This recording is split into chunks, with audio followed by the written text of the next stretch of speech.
Guadeloupe Unie, Socialisme, Réalité, prendra la parole M. Théophile Dominique, qui est le conseiller général des Abîmes, qui est représentant de la présidence du président Guy Losbar. Ensuite, il y a M. David Nebor, qui est conseiller régional. M. Kikérez Yves, qui est délégué régional. Nous avons aussi la présence de M. Camille Pélage, qui est président de la FAPS, Force Action Proposition pour Saint-Louis de Marie-Galante, qui est aussi le délégué général adjoint Guadeloupe Unie, qui est aussi délégué communal de Saint-Louis. Donc, bien sûr, comme a dit mon frère, je suis aussi GUSR, responsable donc du comité communal GUSR à Grand-Bourg, et je me fais une réelle joie de recevoir nos amis GUSR de Guadeloupe et de Marie-Galante. Monsieur Théophile, qui représente la présidence du GUSR Guadeloupe, mais qui était aussi ancien président du GUSR Guadeloupe. Monsieur Gutiérrez, sans lui, nous avons du mal à tout coordonner puisque c'est le délégué général du GUSR. Un homme qui n'est pas sous la table, Monsieur Chapiteau, qui fait tous les liens chez nous, le coordonnateur.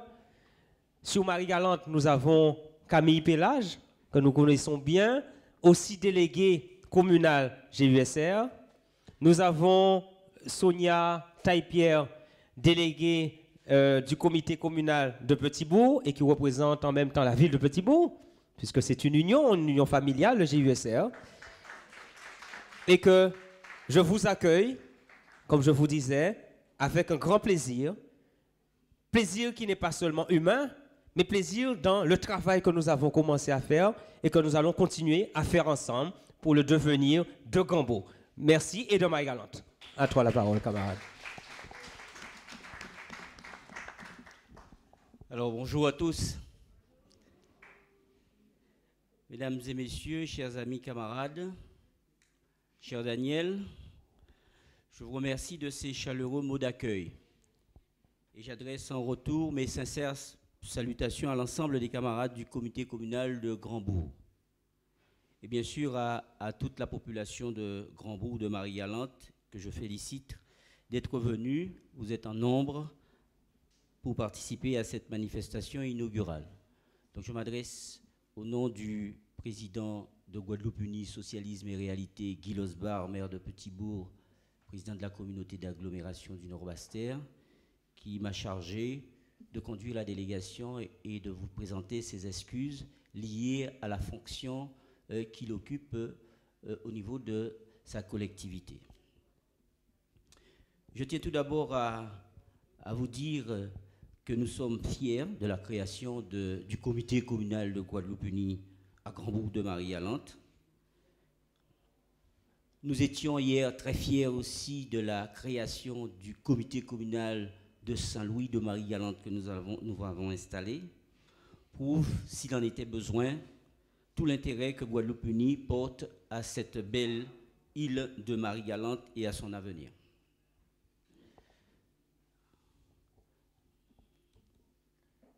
Mais je vous disais que j'étais particulièrement fier d'être ici, puisque vous connaissez, pour certains, que je fréquente ici à Marie-Galante, tout l'attachement que j'ai pour cette île, de par mes fonctions au niveau du Conseil général, les relations que nous avons pour ceux qui s'occupent du mouvement sportif ici à Marie-Galante, et puis généralement du lien qui pourrait nous unir de par la présence de nombreux Marie-Galantais, Grand-Bourgeois, Saint-Louisiens, aux Abîmes, ville dans laquelle je suis élu, et le canton particulièrement qui part de Chauvel jusqu'à Besson.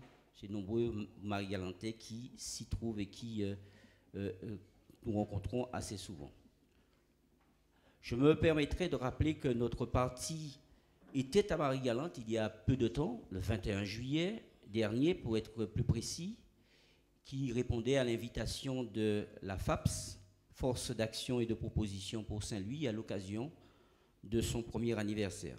je n'y étais pas, mais le président Losbar y était et m'a rapporté que la délégation du parti avait passé une excellente journée avec les amis du FAPS et nos camarades du tout jeune comité communal de Saint-Louis, autour d'un débat qui était animé par Fred Dehé, l'éminent juriste guadeloupéen. Ça a permis de faire des échanges au niveau de la situation politique sainte-louisienne et marie-galantaise. Je voulais, avant de commencer mes propos, il n'est jamais, je veux dire, on ne peut jamais cesser de rappeler nos invités. Nous sommes ici accompagnés de Camille Pélage, qui est, je rappelle, le délégué général adjoint de Guadeloupe-Unie, qui est le délégué, le responsable du comité communal de Saint-Louis, de l'adjoint au maire et du conseiller régional de Petit-Bourg, David Nebor, de Madame Taille-Pierre, qui est la présidente du comité communal de Guadeloupe-Unie de Petit-Bourg, le puissant comité communal de Petit-Bourg, mais aussi députée suppléante d'Harry Chalus, maire de Bémao, qui a rejoint, et que vous le savez, qui participe à ce grand chantier que nous mettons en place pour Guadeloupe-Unie, pour la Guadeloupe. Donc, il y a aussi Alex Chapiteau, qu'on ne va pas oublier, puisque c'est Alex qui fait tout le lien, et Daniel l'a rappelé. Bernadette Anne-Marie, notre représentante à Ars Bertrand, qui est venue avec la délégation. Et tous les amis, puisque nous sommes venus avec une délégation d'une vingtaine de personnes pour véritablement lancer et inaugurer le comité communal de Grand-Bourg de Marie-Galante et donner un signal fort à Daniel dans son combat pour la conquête de Grand-Bourg de Marie-Galante.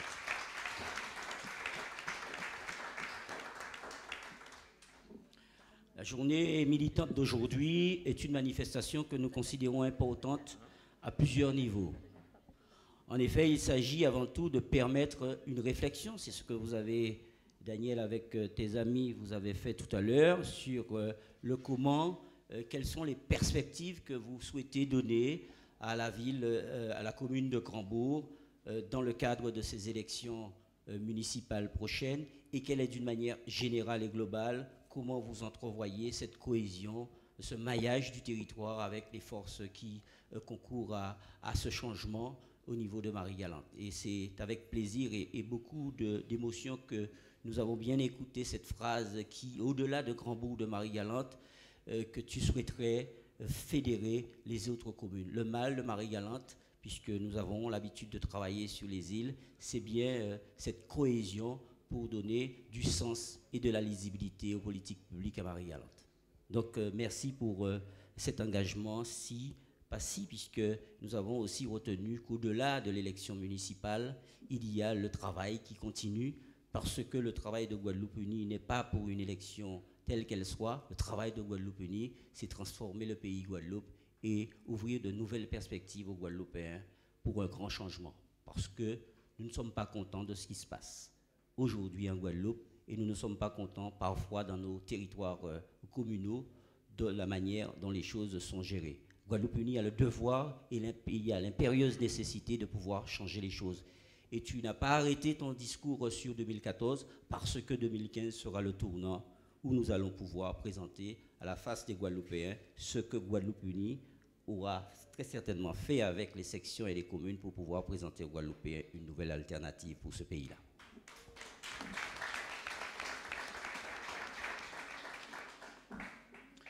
Il s'agit aussi pour notre parti de promouvoir ici nos valeurs et nos orientations politiques en fondant résolument notre discours et nos actions sur les aspirations de nos compatriotes de Grand-Bourg, de Marie-Galante aujourd'hui. Guadeloupe-Unie est un parti résolument guadeloupéen et défend les valeurs de progrès, de justice sociale, mais aussi de responsabilité locale au sein de la République française. Il faut que ça soit clair. Guadeloupe-Unie, c'est un parti qui a été créé en 1994 pour répondre à des préoccupations très locales, avec, s'il en était besoin, une ramification et des coalitions au niveau national, mais un pouvoir décisionnel dans le pays, ancré dans le pays Guadeloupe. Nous sommes Guadeloupéens d'abord et à ce titre, nous estimons que nous devons avoir une vision guadeloupéenne des problématiques de développement de la Guadeloupe et que nos choix et nos actions politiques doivent être déterminés en tenant compte des enjeux guadeloupéens définis par les Guadeloupéens et non par des consignes venues des rues Haut, Solferino ou Odino. Donc, il faut que ça soit clair aussi, comme vous le savez certainement, ces derniers mois, notre parti a estimé opportun d'initier, avec la précieuse collaboration d'universitaires guadeloupéens, un cycle de rencontres ouvert à tous, afin que chaque citoyenne et chaque citoyen puisse s'informer et obtenir des réponses claires et précises à toutes les questions qu'il se pose légitimement sur les perspectives de développement du pays. Nous n'attendons pas que les choses viennent comme ça, nous sommes proactifs et nous continuons le combat pour une Guadeloupe plus responsable et solidaire. Je veux rappeler ici que notre démarche s'inscrit dans une volonté de dissiper la confusion qui existe encore parfois, mais aussi en allant au plus près d'eux, d'éclairer nos compatriotes notamment sur les enjeux de l'évolution institutionnelle de la Guadeloupe. Je me contenterai de souligner combien cette question est importante pour le développement de notre archipel et donc aussi pour Marie-Galante.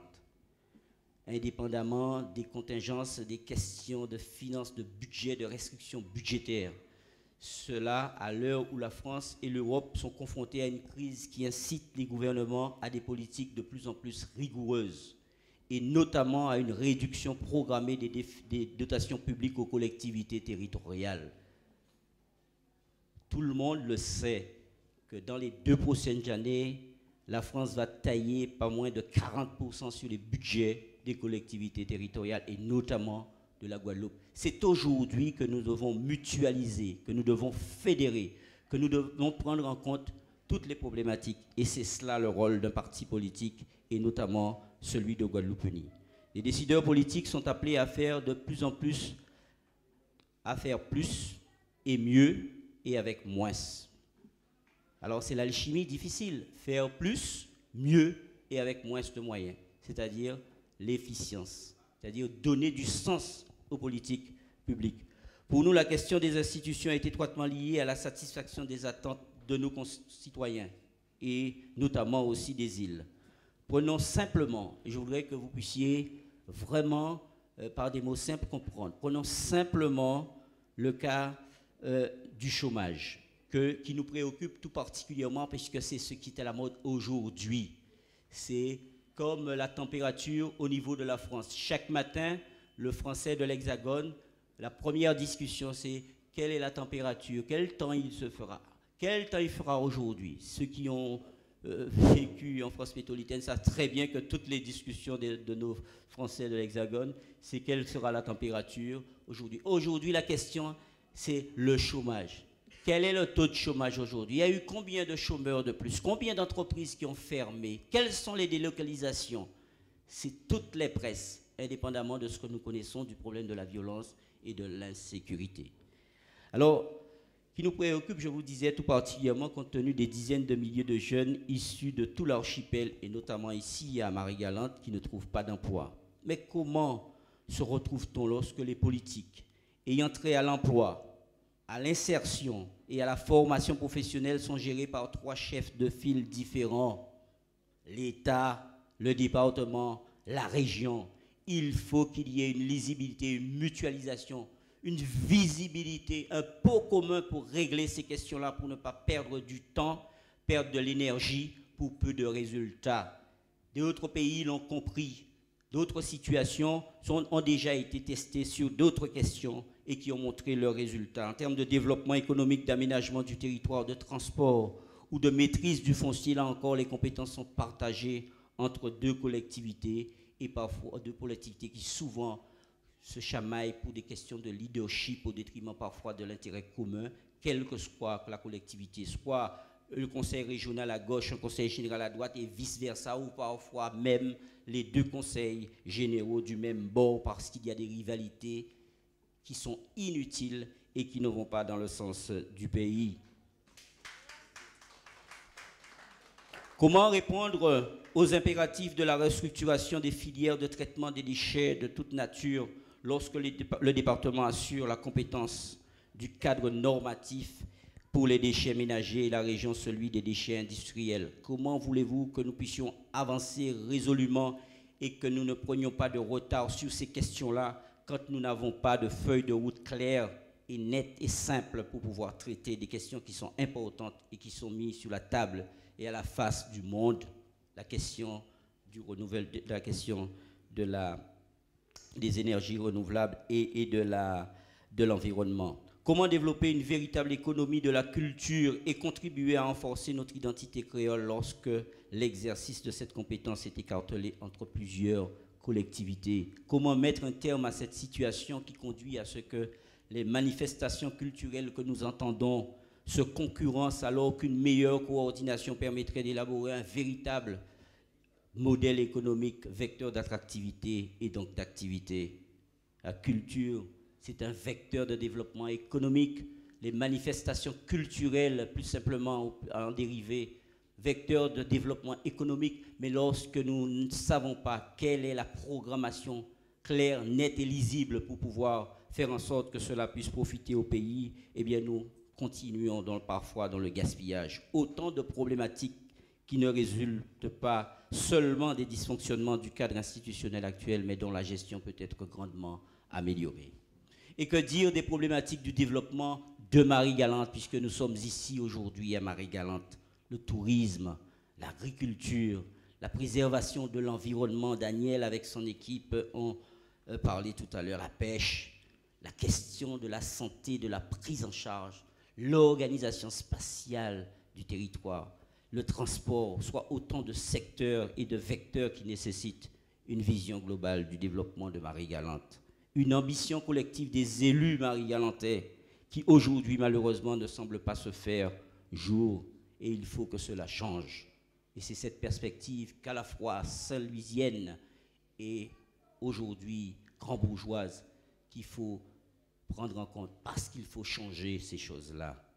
Et nous disons oui, Daniel, Guadeloupe unie, dès lors que les choses sont claires, dès lors que la vision est tracée, dès lors que les choses sont dites, et derrière il y a ce qu'on appelle une faisabilité, une probabilité forte, et les gens sont sincères, oui, Guadeloupe unie accompagnera ces changements-là. Guadeloupe unie mettra ses pieds partout où la Guadeloupe doit évoluer, indépendamment des contingences et indépendamment des personnes, puisqu'il s'agit pour nous, chose que nous avons toujours fait. Quand nous entrons sur un territoire, ce n'est pas contre quelqu'un, c'est pour mettre en place une politique.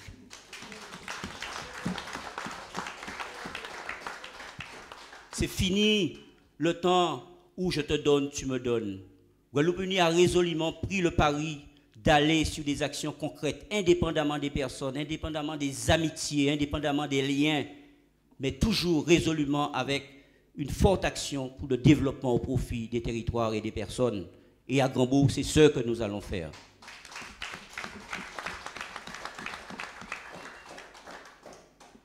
Chers amis de Grand-Bourg, de Saint-Louis, de Cap-Esther, chers camarades Daniel Simon, notre parti compte sur chacune et chacun d'entre vous pour faire avancer la réflexion sur ces questions importantes, mais aussi sur votre mobilisation pour les échéances à venir. Crucial pour Grand-Bourg, pour Saint-Louis, pour Cap-Esther, bref, pour Marie-Galante et pour notre pays. Marie-Galante n'est pas isolée de la Guadeloupe. C'est ce qui fait la richesse de la Guadeloupe. C'est ce qui fait la différence entre la Guadeloupe et la Martinique, s'il faut citer. C'est parce que nous sommes archipel. Et c'est parce que quand on est archipel, on est riche. Et c'est parce qu'on est archipel que cette, je veux dire, l'attention qui est portée sur nos territoires est beaucoup plus pressante par les gouvernements. Même si nous sommes, comme tous les DOM, nous arrivons parfois parmi les derniers à être visités sur telle ou telle question. Mais c'est parce que nous avons cette richesse d'îles que nous sommes forts et que nous serons plus puissants demain. Et avec ça, nous devons avoir justement des politiques publiques. Nous devons redonner du sens à la politique. Des pays, des territoires ne peuvent pas vivre sur du copinage. Les pays doivent vivre sur la politique parce que demain, quand ça ne marche pas, Je n'entends pas ici en Guadeloupe qu'on reproche à un directeur, qu'on reproche à un cadre. On reproche toujours à celui qui est politiquement responsable de l'organisme, parce que le politique a une lourde responsabilité. Nous devons donner l'exemple et l'exemple du développement. Et c'est ainsi que nous allons réconcilier le peuple avec ces hommes politiques. Parce que le sondage n'est pas bon pour nous en politique. Et nous devons justement, et le peuple sait très bien qu'on ne peut pas faire évoluer un territoire sans l'action politique. Et en même temps, le peuple n'aime pas ces politiques. Et il faut corriger cela. Et c'est ça que le Guadeloupe Uni essaye de faire de par ses actions. Donner du sens à la politique avec des gens qui sont crédibles, avec des gens qui sont honnêtes. Et voilà notre ambition pour le pays. Et c'est comme ça que nous allons véhiculer, continuer à véhiculer et à aider tous ceux qui iront dans ce sens-là. Et ainsi, Simon, si ton équipe et toi participent à cet élan et à cette volonté que nous avons à Guadeloupe Unie, eh bien forcément, tu arriveras.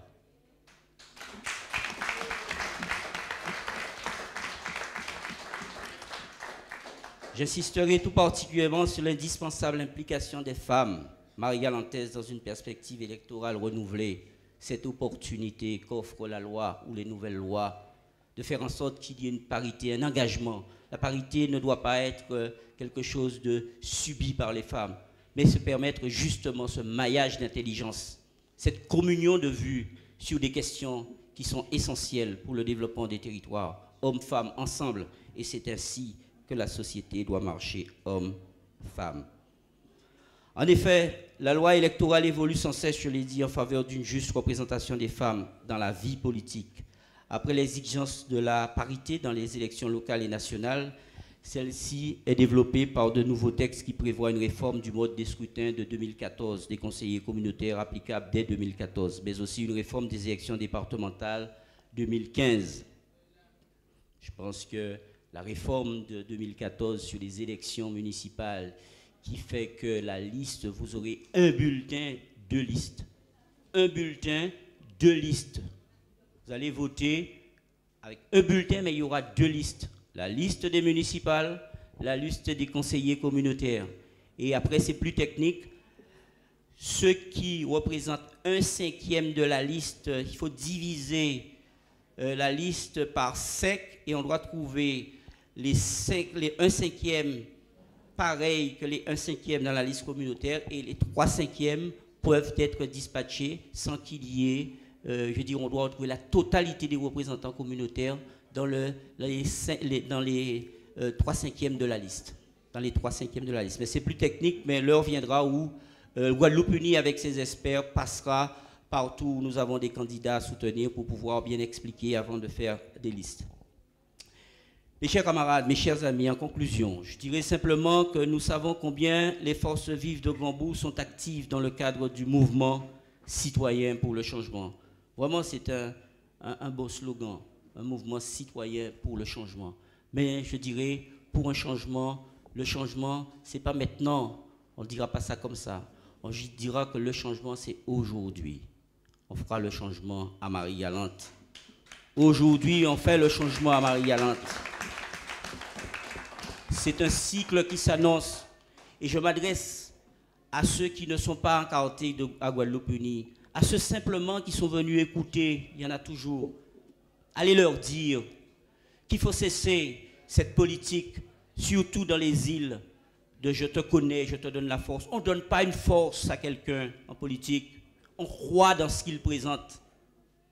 Et ceux qui sont en place, parfois, ont tous les moyens dans les derniers mois pour user de leur puissance dans le cadre budgétaire, pour faire en sorte de faire des choses qu'ils n'ont jamais fait pendant 6 ans. Et que le Guadeloupéen, le citoyen, l'électeur doit pouvoir comprendre si tu n'as pas pu faire, tu n'as pas su faire, tu t'es pas organisé pour faire pendant 6 ans, ce n'est pas en 5 mois que vous allez changer les choses.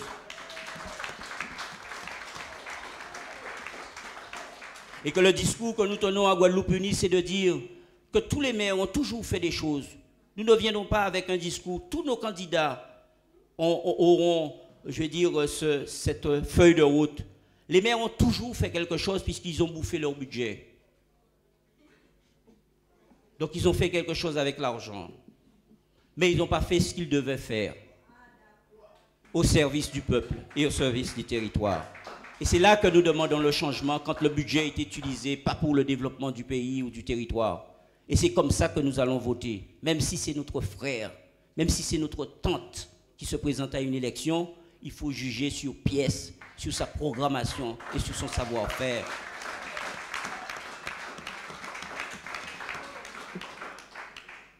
Demain n'est pas bien loin, mes chers camarades.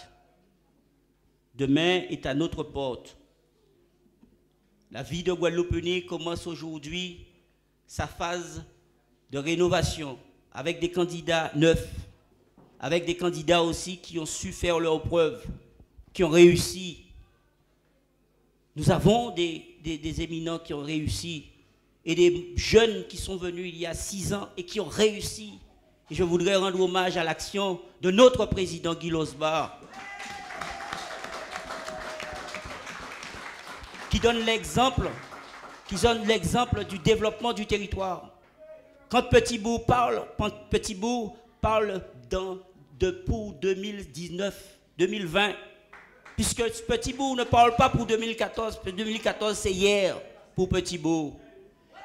Et donc c'est comme ça que nous faisons la politique à Guadeloupe-Unie. Nous mettons le pays en perspective.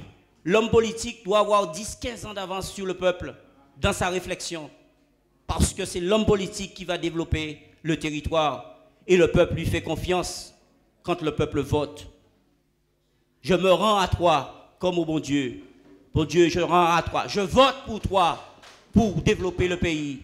Donc une lourde responsabilité que nous devons justement respecter. Et c'est pour cela que nous n'avons pas compris ça, et notamment à Grand-Bourg de Marie-Galante.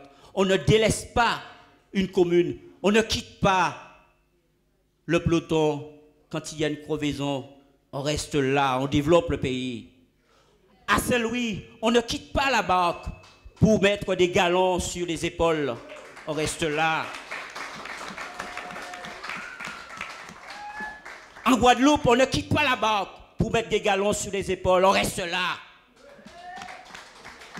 Et on développe le pays. Et c'est ce que Guadeloupe-Unie va proposer dans les mois à venir. Développer le pays par l'action et par la crédibilité. Voilà le chemin tracé pour notre parti. Je vous remercie.